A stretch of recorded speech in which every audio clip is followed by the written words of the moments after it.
And you have the audacity to accuse me of scamming you. The dream is powerful.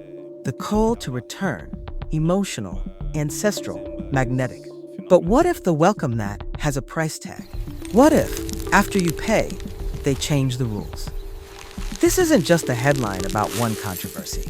It's a mirror, a reality check for the diaspora.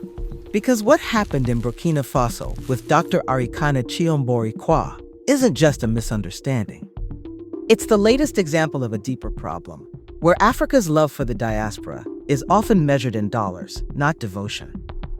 Dr. Arikana has always stood for the Pan-African dream, a united Africa, free from colonial control. Her removal as AU ambassador in 2019 didn't silence her, it amplified her. From that came ADDI, the African Diaspora Development Institute, her bridge between the descendants of the enslaved and the continent. The AU and its states spoke the language of finance. They named the diaspora the sixth region of Africa, symbolic and strategic, because the diaspora sends $50 billion plus in remittances each year, more than all aid and investment combined. That's not culture, that's capital. And capital is what shapes modern African policy. So as an ambassador, I wonder, where do I begin? Garbage in, garbage out. Look at exploitation that's going on in Africa today. Some things are just as simple to say, why can't the Africans just fix this? In 2025, ADDI launched its flagship mission, a trip to Burkina Faso under President Ibrahim Traoré's Pan-African Wave. The promise, citizenship for the diaspora. Dozens joined, paying fees and believing they'd gain legal belonging. By mid-year, that promise shifted. ADDI's own site now states participants will receive permanent residency, not citizenship, with a ceremony between October 26th and November 8th, 2025. That pivot detonated online. Some cried betrayal, others bureaucracy, many proof of a transactional system. Influencers called it a scam, supporters sabotage. Dr. Arikana called it disinformation. Talking about Pan-Africanism, speaking our truth. Nobody paid me for that. I still travel, pay my own money, stay in hotels. No one pays me for that.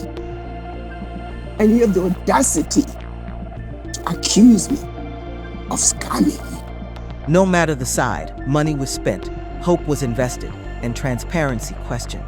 The deeper issue, a system that treats engagement as a transaction, not partnership. Burkina Faso is not alone. Across Africa, the pattern repeats. Emotional invitation, financial execution. Ghana's right of abode, Sierra Leone's ancestry citizenship, Benin's repatriation initiatives. Each begins with welcome speeches and ends with fees, paperwork, and delays. Governments open doors but frame them with payment plans. It's business diplomacy dressed as unity. They say come home, but home shouldn't require an application fee. You know what they say? Follow the money. The AU's own documents speak of diaspora bonds and investment mechanisms.